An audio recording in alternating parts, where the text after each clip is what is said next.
Israel ഇറാനിലും ലെബനനിലും നടത്തുന്ന ആക്രമണങ്ങൾക്കെല്ലാം മറുപടി നൽകുന്നത് ഹിസ്ബുള്ളയാണ്. ഇസ്രായേലിൽ കനത്ത ആക്രമണമാണ് തുടർച്ചയായി ഹിസ്ബുള്ള നടത്തുന്നത്. കഴിഞ്ഞ ദിവസം ഇസ്രായേൽ ലെബനൻ തലസ്ഥാനമായ ബെയ്റൂത്തിൽ ബോംബാക്രമണം നടത്തിയിരുന്നു. ഇതിന് കനത്ത തിരിച്ചടിയും നൽകിയിരിക്കുകയാണ് ഹിസ്ബുള്ള. വടക്കൻ ഇസ്രായേലിലെ IDF സൈനികർക്ക് നേരെയും ലെബനൻ അതിർത്തിക്ക് സമീപമുള്ള മിസ്ഗാവ്, ആം, ഇഫ്താഹ്, ബാരക്സ് എന്നിവിടങ്ങളിലേക്കുമാണ് ഹിസ്ബുള്ള റോക്കറ്റുകൾ പായിച്ചത്. ആക്രമണം കനത്ത നാശം വിതച്ചതായി റിപ്പോർട്ടുകൾ വ്യക്തമാക്കുന്നു. ലെബനനിലെ IDF സൈനികർക്ക് നേരെയും ഹിസ്ബുള്ള ശക്തമായി തിരിച്ചടിക്കുന്നുണ്ട്. വെടിനിർത്തൽ ചർച്ചയ്ക്കിടെ ബെയ്റൂത്തിലേക്ക് ആക്രമണം നടത്തിയതാണ് ഹിസ്ബുള്ളയെ ചൊടിപ്പിച്ചത്. ബെയ്റൂത്തിലെ ആക്രമണങ്ങൾക്ക് പിന്നാലെ ഇസ്രായേൽ സൈനികർക്ക് നേരെ അതിശക്തമായ തിരിച്ചടിയാണ് ഹിസ്ബുള്ള നടത്തുന്നത്. നവംബർ 5-ന് വടക്കൻ ഇസ്രായേലിലേക്ക് റോക്കറ്റുകൾ തൊടുത്തുവിട്ടതായി ഹിസ്ബുള്ള അവകാശപ്പെട്ടു. അൽ ജസീറയാണ് ഇക്കാര്യം റിപ്പോർട്ട് ചെയ്തത്. ലെബനനിലെ കിഴക്കൻ മർഹബയിൽ ഇസ്രായേൽ സൈനികരെ ലക്ഷ്യമിട്ടും ആക്രമണം നടത്തിയതായി ഹിസ്ബുള്ള അവകാശപ്പെട്ടു. മറോൺ അൽ റാസ്, ഖലീൽ ഹൈറ്റ്സ് എന്നീ പ്രദേശങ്ങളിൽ സൈനികർക്ക് നേരെ ബോംബാക്രമണം നടത്തിയതായും ഹിസ്ബുള്ള അറിയിച്ചു. മറോൺ അൽ റാസിലെ ആക്രമണം കനത്ത നാശനഷ്ടങ്ങൾ ഉണ്ടാക്കിയതായും ഹിസ്ബുള്ള അവകാശപ്പെട്ടു. വടക്കൻ ഇസ്രായേലിലെ സാസ, ഡിഷോൺ സെറ്റിൽമെൻറ്റുകളിലും ഹിസ്ബുള്ള ബോംബുകൾ വർഷിച്ചു.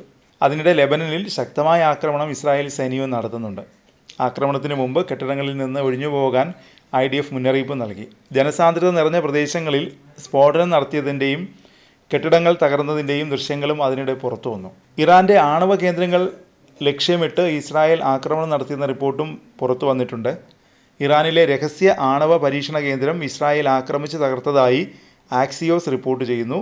പർച്ചിനിലാണ് അതീവ രഹസ്യ ആണവായുധ പരീക്ഷണ കേന്ദ്രം സ്ഥിതി ചെയ്യുന്നത്. ഒക്ടോബർ 26-ന് നടത്തിയ ആക്രമണത്തിലാണ് ആണവ കേന്ദ്രം തകർത്തതെന്നാണ് ആക്സിയോസിൻ്റെ റിപ്പോർട്ടിൽ പറയുന്നത്. മണിക്കൂറുകൾ നീണ്ട സൈനിക നീക്കത്തിനൊടുവിലാണ് ആണവ പരീക്ഷണ കേന്ദ്രം തകർത്തതെന്നും റിപ്പോർട്ട് വ്യക്തമാക്കുന്നു.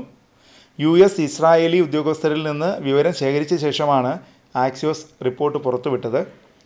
ഇറാൻ തലസ്ഥാനമായ തെഹ്റാനിൽ നിന്ന് 20 കിലോമീറ്റർ തെക്കു കിഴക്കുള്ള പാർച്ചിനിലെ സൈനിക കേന്ദ്രത്തിൽ സ്ഥിതി ചെയ്യുന്ന ആണവ കേന്ദ്രത്തിന് നേരെയാണ് ആക്രമണം നടത്തിയത്. ആക്രമണത്തിൽ ആണവ കേന്ദ്രത്തിന് കനത്ത നാശനഷ്ടങ്ങൾ ഉണ്ടായതായും റിപ്പോർട്ടിൽ പറയുന്നുണ്ട്. ആക്രമണം ഇറാൻ്റെ ആണവ പരീക്ഷണ ശ്രമങ്ങൾക്ക് വലിയ തിരിച്ചടിയാണെന്നും ആക്സിയോസ് റിപ്പോർട്ടിൽ പറയുന്നുണ്ട്. 2003-ൽ തുടക്കമിട്ട അമാദ് ആണവായുധ പദ്ധതിയുടെ ഭാഗമാണ് ഈ ആണവ പരീക്ഷണ കേന്ദ്രം എന്നാണ് ആരോപണം.